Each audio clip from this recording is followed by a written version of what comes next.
By the spring of 1944, the western shores of Nazi-occupied Europe had been transformed into a sprawling, integrated fortress. This was Hitler's Atlantic Wall, a term coined by propaganda minister Joseph Goebbels to instill fear in his enemies and confidence in his own people. It was not a single, continuous wall, but a vast and terrifying network of defensive positions stretching from the fjords of Norway to the beaches of the French-Spanish border. For the Allied planners in London, however, the entire daunting enterprise culminated in one, singular, and seemingly impossible problem: the coast of Normandy, and specifically, the sector designated for the invasion, the beaches of northern France. The sheer scale of the defensive preparations was staggering. The German High Command, under the direction of Field Marshal Erwin Rommel, had embarked on a frantic building spree. Rommel, having experienced the crushing power of Allied air superiority in North Africa, was under no illusions. "The war will be won or lost on the beaches," he famously stated. "We'll have only one chance to stop the enemy, and that's while he's in the water." With this grim determination, he drove the fortification of the coast with manic energy. The beaches themselves were nightmarish obstacle courses. Half submerged in the surf were jagged steel hedgehogs, twisted iron beams designed to tear the hulls out of landing craft at high tide. Farther up the sand were massive wooden stakes, angled seaward and often tipped with mines, deadly traps for any vessel attempting to ride in on the high water. Lines of concertina wire and thick wooden fences funneled any potential infantry advance into predetermined killing zones. Beyond the shoreline, the landscape was a fortress architect's morbid dream. The bluffs and dunes were hollowed out into a labyrinth of concrete strongpoints, gun emplacements, and machine gun nests.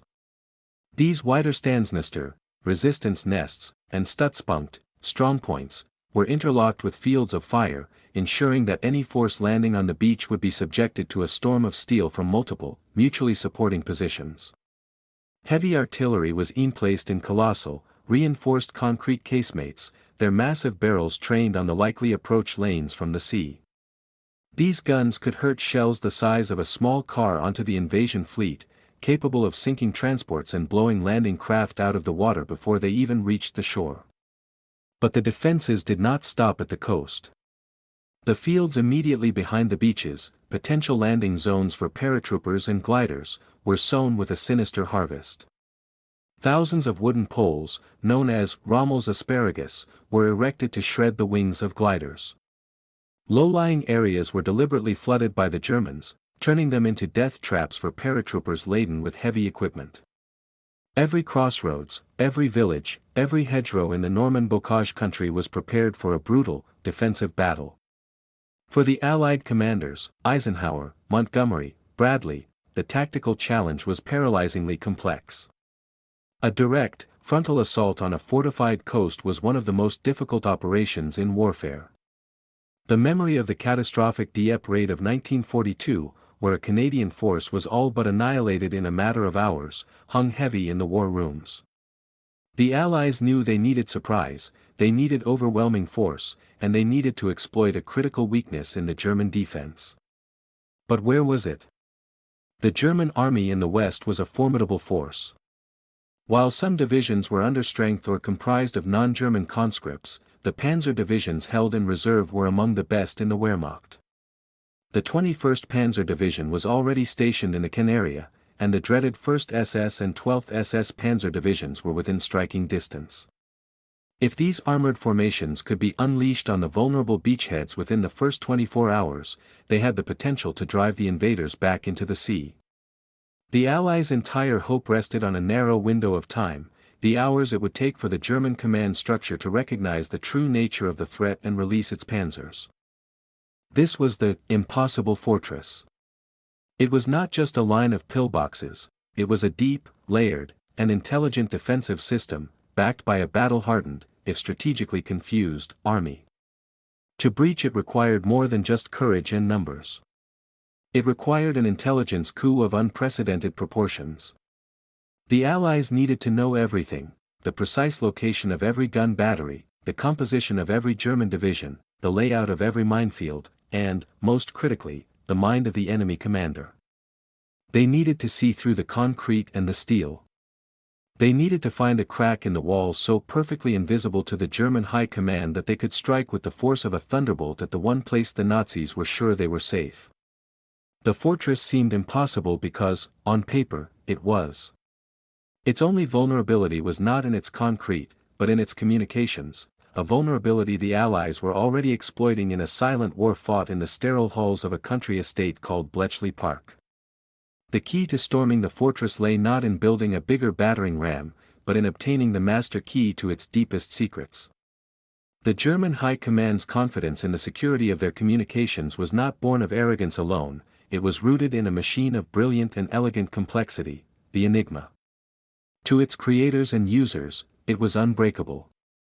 The system was a masterpiece of cryptographic engineering, a portable, typewriter-like device that transformed plain text into a seemingly random stream of ciphertext. The heart of its security lay in its dynamism. Unlike a static codebook, which could be captured and copied, the Enigma's encryption changed with every single keystroke. The mechanism was both ingenious and, for its time, revolutionary. When an operator pressed a key, an electrical signal would travel through a series of rotating wheels, or rotors, each wired to scramble the signal in a different way. The current would then be reflected by a component called the impregnable, or reflector, sending it back through the rotors on a different path before lighting up a lamp indicating the encrypted letter. The genius was in the movement. With each key press, the right-hand rotor would advance one position, like the odometer of a car. After a full rotation of that rotor, the next would click forward, and so on. This meant that the same letter typed twice in succession would almost never produce the same encrypted letter twice. The mathematical possibilities were astronomical. With 3 rotors chosen from a set of 5, and those rotors set in a different order each day, the initial permutations were vast. But the security layers went deeper. Before the operator even began his message, he would set a plug board, Steckerbrett, at the front of the machine, swapping pairs of letters. This added another, critical layer of complexity. A signal for the letter might be swapped to Z by the plug board, then scrambled through the 3 rotating rotors, reflected, scrambled again through the rotors a second time, and finally swapped once more by the plug board before its final output. The total number of possible configurations was in the realm of 158 million. For the Germans, this was not just a code, it was a logical impossibility. They believed that even if the enemy had an Enigma machine in their hands, without the correct daily settings, the rotor order, the ring settings, and the plug board connections, the messages would remain secure for eternity. Yet, within this fortress of mathematics, a flaw existed. It was not a flaw in the machine's design per se, but a paradox born of its very perfection and the inherent fallibility of its human operators.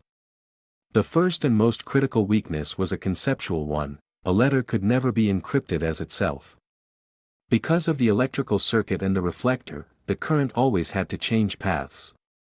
If an operator pressed A, the lit-up cipher letter could be anything in the alphabet except A. This seemingly minor detail was the first, crucial chink in the armor. It eliminated possibilities, providing a logical baseline from which to attack the problem. The second flaw was procedural. The daily key, distributed in codebooks, specified the initial rotor settings for all machines on that network. However, if every message on a network began with the same rotor start position, it would create a repetitive pattern for cryptanalysts to exploit. To avoid this, operators were instructed to choose a random 3-letter message key for each individual message. They would set the rotors to the daily base setting, encrypt this random key twice, and then reset the rotors to this new key before enciphering the actual message. This double encryption was meant to ensure the key was received correctly. But it was this very procedure that became the Achilles heel. In the pressured environment of wartime, human operators took shortcuts. They would choose lazy, non-random message keys, like AAA or BBB, or the 3 letters directly above each other on the keyboard. Others would use simple, memorable sequences or even their own initials. This lack of true randomness meant that the encrypted message keys, the first 6 letters of every transmission, often had detectable patterns. For the codebreakers at Bletchley Park, these predictable choices created a crib, a assumed piece of plaintext that could be matched against the cipher text to test potential settings. Furthermore, the rigid structure of German military messages provided another opening. Many messages contained predictable formatting. Weather reports always began with the same phrasing, routine situation reports followed a strict template, and formal addresses were mandatory. A message might start with, "And die Oberkommando der Wehrmacht," to the High Command of the Armed Forces. If a cryptanalyst could guess that this phrase appeared in the plaintext, they could align it against the cipher text and look for the telltale loops and patterns that the non-reciprocal Enigma created. These human and procedural frailties transformed an insurmountable mathematical problem into a tractable one. It was no longer a question of testing all 158 million possibilities. It was a process of using logic, linguistics, and statistical analysis to narrow the field. The codebreakers, led by minds like Alan Turing, designed complex electromechanical machines called bombs. These were not computers in the modern sense, but purpose-built devices designed to emulate the workings of multiple Enigma machines simultaneously. They would test thousands of possible rotor settings at high speed, searching for the one configuration where the assumed crib, like a guessed weather report or a lazy message key, would align with the intercepted cipher text without producing the forbidden outcome of a letter encrypting as itself. When the bomb found a match, it would stop, and the codebreakers would have the day's settings for that particular network. The Flaw, therefore, was a fatal cocktail, a machine that could not encrypt a letter as itself, a complex keying procedure that relied on human randomness, and the rigid, predictable language of military bureaucracy. The Germans trusted the machine's mathematics implicitly, believing their fortress was built of impenetrable steel. They failed to see that the gate was being held open, just a crack, by the very men who operated it. Through that crack, the Allies would pour their entire intellectual and industrial might, turning the Nazis' greatest tool of secrecy into their most profound vulnerability. The unbreakable code was broken, and the secrets of the Atlantic Wall were about to be laid bare. Bletchley Park was the war's best-kept secret, a sprawling, incongruous Victorian estate located at a railway junction halfway between London and Cambridge. To any casual observer, it appeared to be a minor government administrative office, perhaps a wartime records depot or a convalescent home. The reality was that within its hastily erected wooden huts and its red brick mansion, a battle of intellects was being waged that would dwarf the importance of any single engagement of tanks or infantry. This was the home of the government code and cipher school, and its singular mission was to break the Enigma and other Axis codes. It was a university of espionage, a factory of intelligence, and the nerve center for the Allies' clandestine war against the German command structure. The success of the entire D-Day invasion would hinge, in no small part, on the work conducted within these walls. The environment was a study in controlled chaos and intense concentration. The halls were filled with a unique and unlikely collection of geniuses, mathematicians, linguists, classicists, chess champions, and crossword puzzle savants.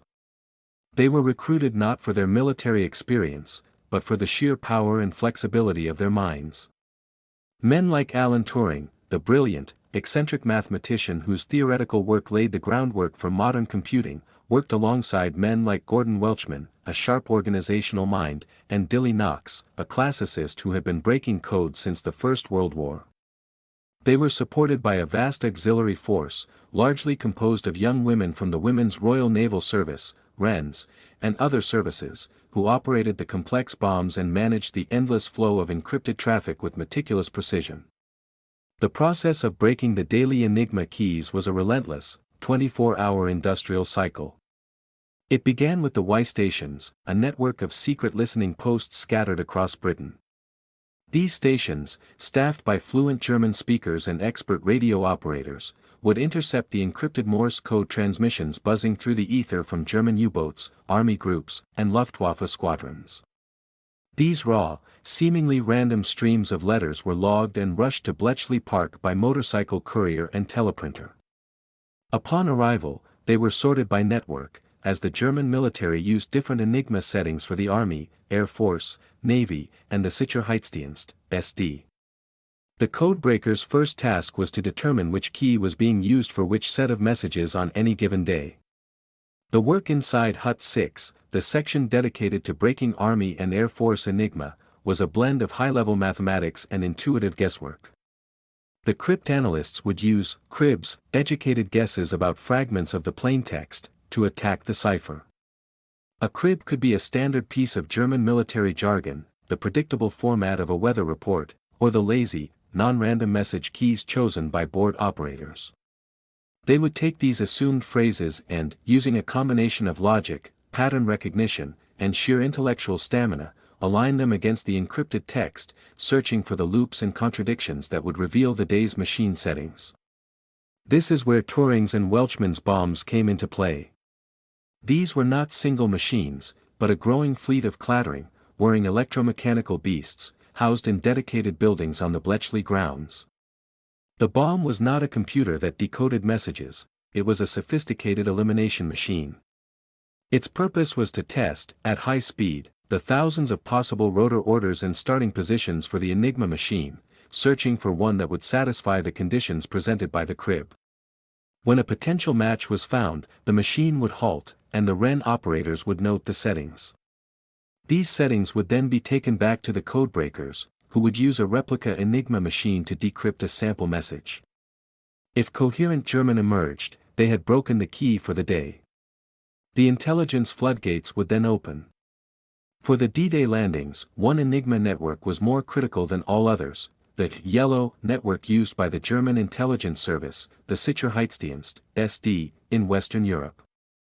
This network carried the daily intelligence summaries compiled by the SD for senior commanders, including Field Marshal Gerd von Rundstedt, the Supreme Commander West.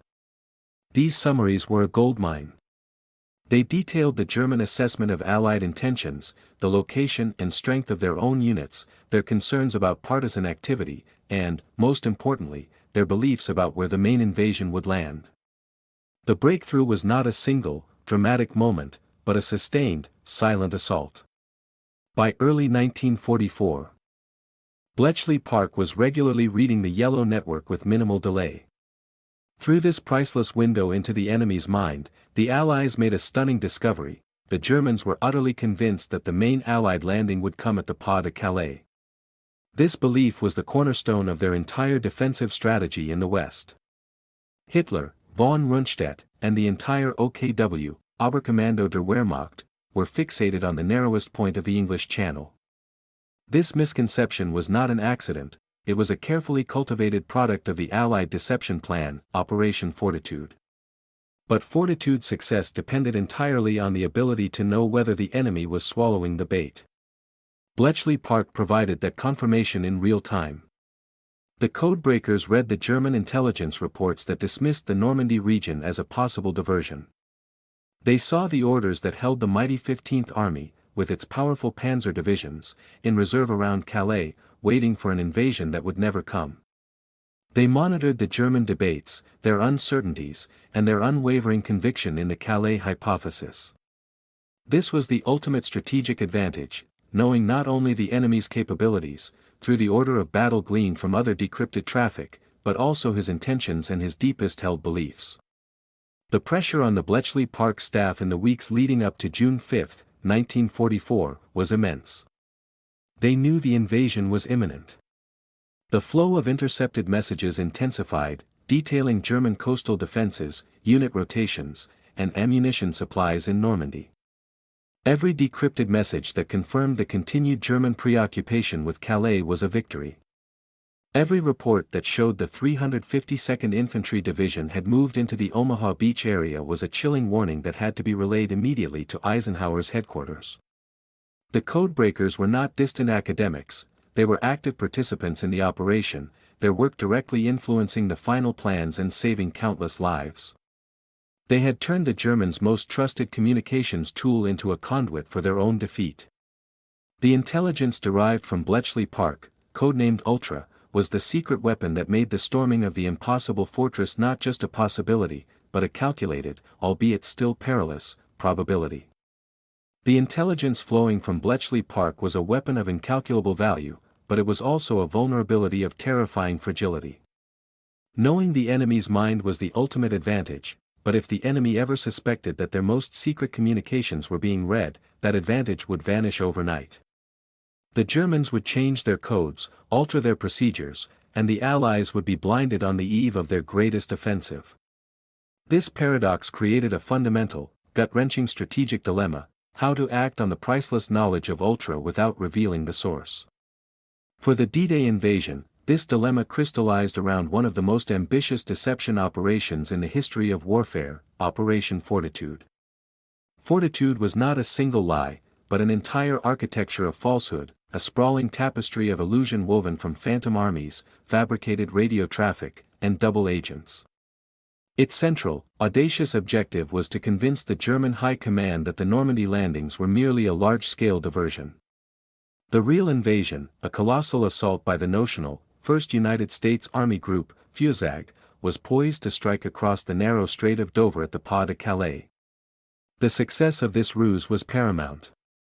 If the Germans believed it, they would hold their most powerful mobile reserves, the 15th Army and its panzer divisions, in Calais, waiting for a ghost, while the real invasion force secured a foothold in Normandy. The deception was multi-layered and brilliantly detailed.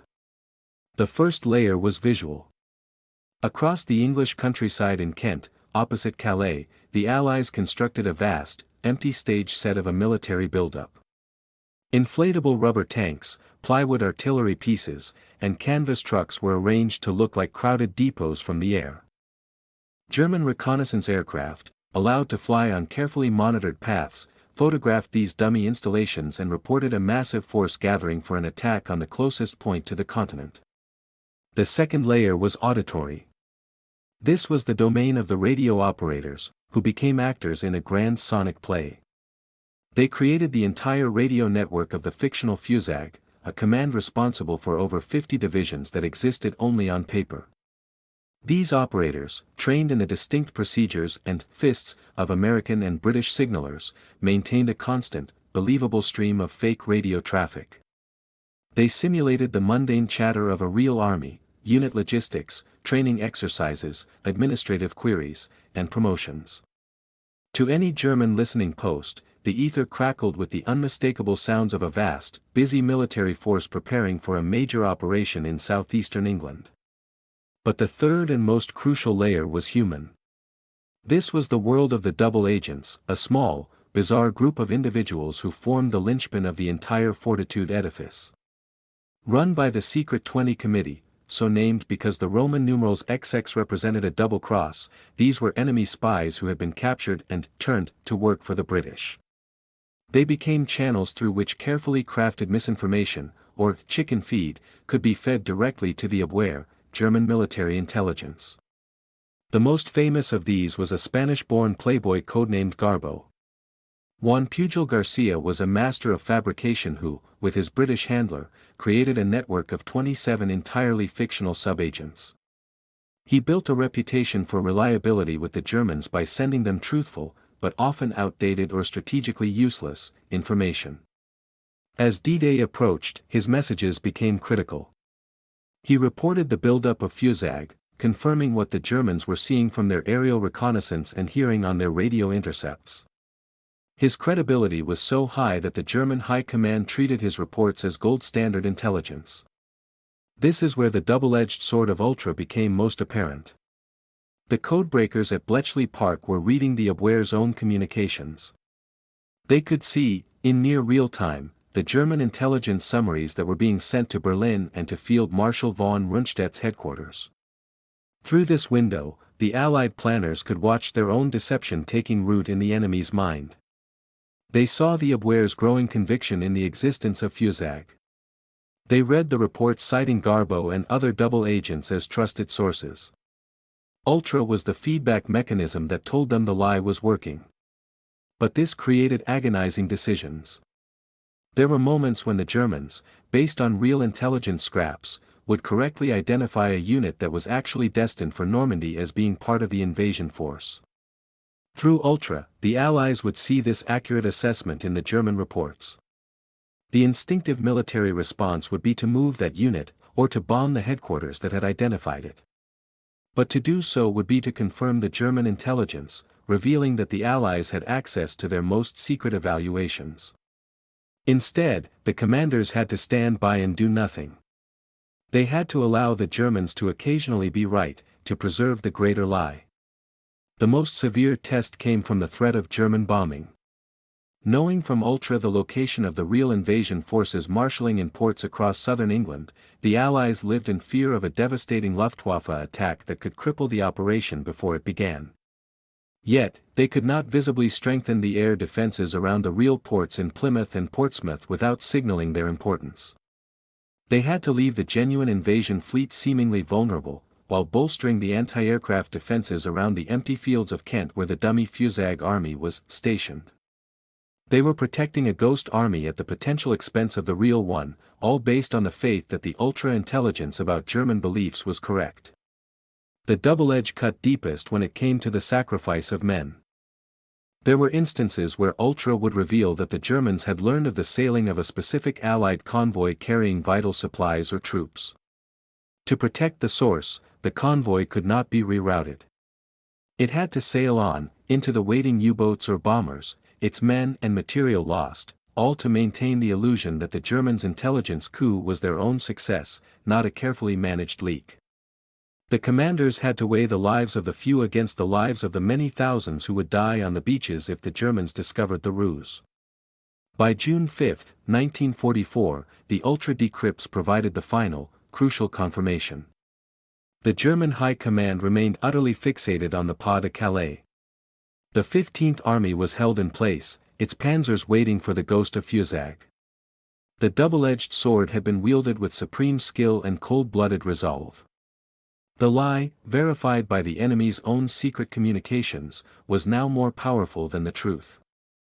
The stage was set, not only in the storm-tossed English Channel, but within the mind of the enemy commander. The real invasion could begin, shielded by the phantom army that Ultra had helped to create and, most critically, to monitor. The greatest risk had been taken, and the reward was the element of strategic surprise that would doom the Nazi defense.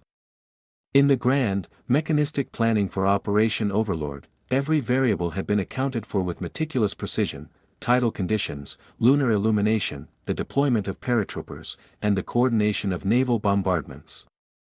Yet, one element remained entirely outside human control, a wild card that could render the most brilliant strategy and the most secret intelligence utterly worthless: the weather.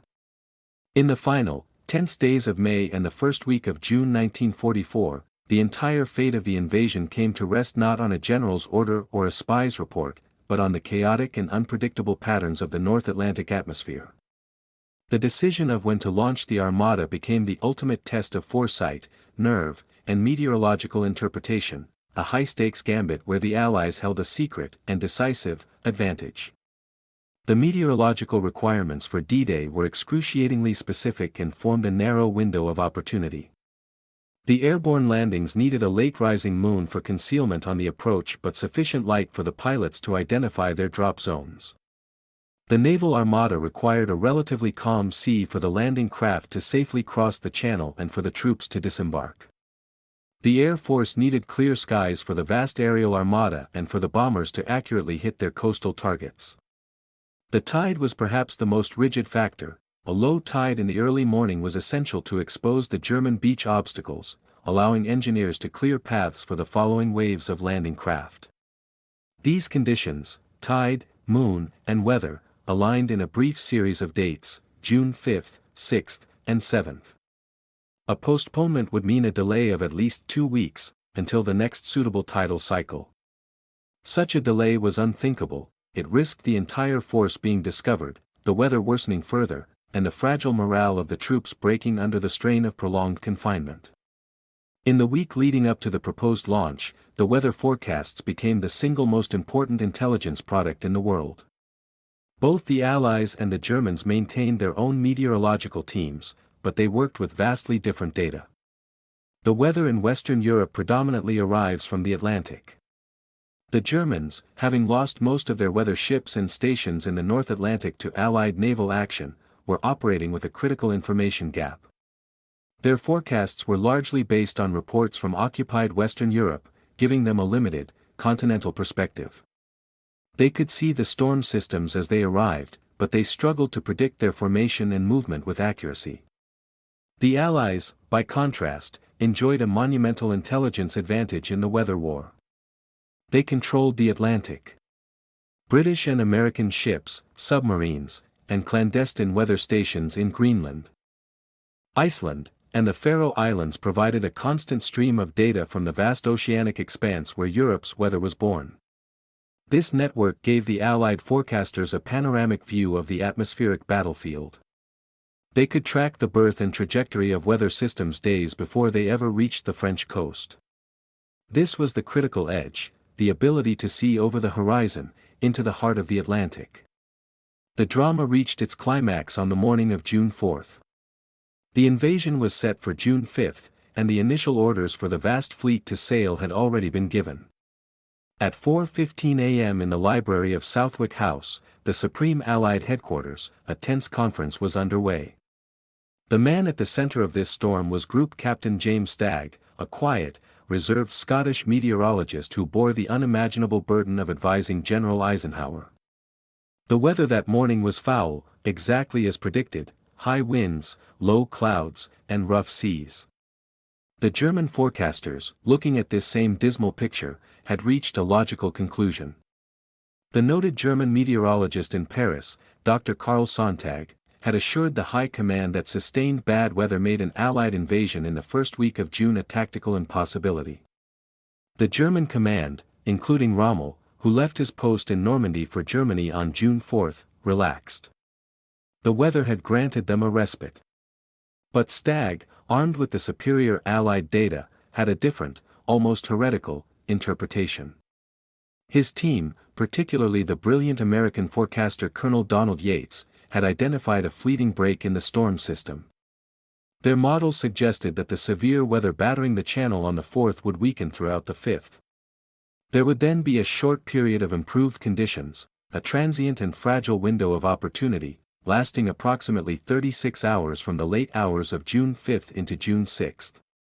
After this, the weather was forecast to deteriorate sharply again. Stagg presented this fragile hope to Eisenhower and his commanders. The room was divided. Admiral Bertram Ramsay, responsible for the Navy, was concerned about the ability of his smaller landing craft to navigate the still heavy swells. Air Chief Marshal Trafford Leigh-Mallory was pessimistic about the air support's ability to operate effectively. The risk was colossal. To go ahead was to send thousands of men into a treacherous sea and risk the Air Force being grounded. To postpone was to invite chaos, with convoys already at sea having to be recalled, and to lose the next tidal window for 2 weeks, with the ever-present threat of discovery. Eisenhower polled his commanders. The air and naval commanders expressed their grave doubts. Then Eisenhower turned to the one man who had been silent through the debate, General Bernard Montgomery. "I would say, go," Montgomery stated plainly. The final decision rested with Eisenhower alone. He sat in silence for a moment, the fate of the free world on his shoulders. Then he looked up and said, "I am quite positive we must give the order. I don't like it, but there it is. I don't see how we can do anything else." The order was given. D-Day was postponed 24 hours to June 6. The German High Command, receiving no reports of any movement and observing the continuing poor weather on the 5th, remained convinced of their security. Their vigilance lowered at the precise moment the Allied armada was steaming into position. The ultra-decrypts confirmed this catastrophic German miscalculation, revealing no alert states or panic in their communications. The Weather Gambit had worked. The Allies had used their superior knowledge of the Atlantic to find a crack in the storm clouds, a crack their enemy could not see. They had bet everything on a 36-hour window of mediocre, but just sufficient, weather. On the morning of June 6, as the first landing craft approached the beaches under a gray, overcast sky, with choppy but manageable seas, the Germans were taken completely by surprise. The weather, which they had believed was their staunch ally, had been turned against them. It was the final, masterful stroke of strategic deception, not of armies, but of nature itself, proving that in modern war, the ability to foresee the sky could be as decisive as the power to command the sea or the land. The theories of Bletchley Park, the deceptions of fortitude, and the gambles on the weather were all abstract concepts, intellectual exercises conducted in map rooms and secret halls. Their validity, their ultimate truth, could only be determined in one place, the bloody, chaotic, and unforgiving crucible of the Normandy coastline. June 6, 1944, was the day of reckoning, when the grandest military plan in history collided with the brutal reality of German steel and concrete. The verdict on the beaches would be delivered not in intelligence reports, but in the price paid by the first infantrymen to wade ashore, and in the confused, delayed reactions of the German High Command, reactions that Ultra would meticulously chronicle, revealing the stunning success of the Great Deception even amid the fury of the landing. The dawn brought a symphony of destruction. Off the coast of Normandy, the naval bombardment began, a thunderous overture as battleships and cruisers hurled shells the size of small cars at the fortified positions. In the air, waves of bombers droned overhead, their payloads cratering the landscape. Yet, for many of the assault troops packed into the Higgins boats, this awesome display provided little comfort.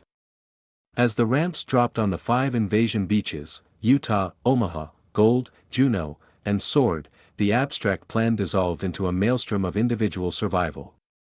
Nowhere was the verdict harsher than at Omaha Beach.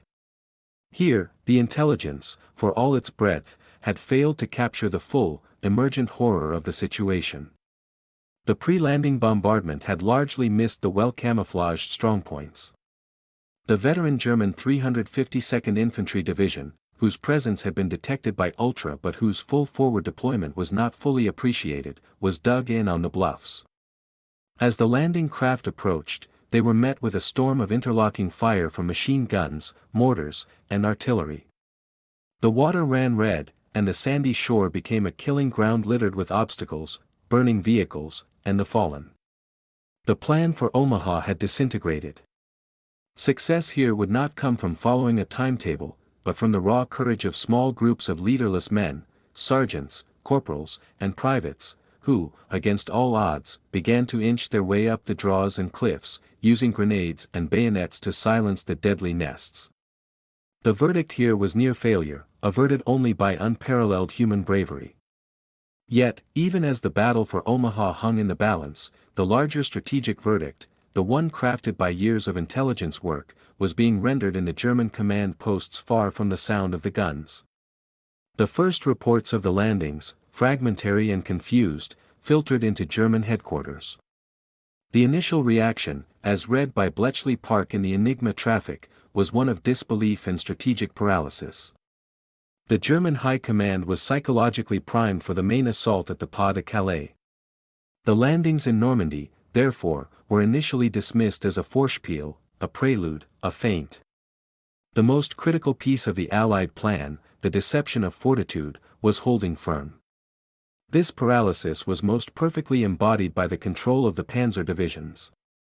The mobile reserves, the one force capable of driving the Allies back into the sea, were shackled by confusion and Hitler's personal authority. The 21st Panzer Division, stationed near Caen, did engage British forces on D-Day itself, but the far more powerful SS Panzer Divisions, like the 1st SS Leibstandard and the 12th SS Hitlerjugend, were held back. The most telling inaction was that of the entire 15th Army, kept in place around Calais, its powerful divisions waiting for the ghost of Fusag. Ultra intercepts revealed the frantic debates between von Rundstedt, who quickly understood the severity of the Normandy threat, and Hitler's headquarters, which remained obsessed with the Phantom Army across the Strait of Dover.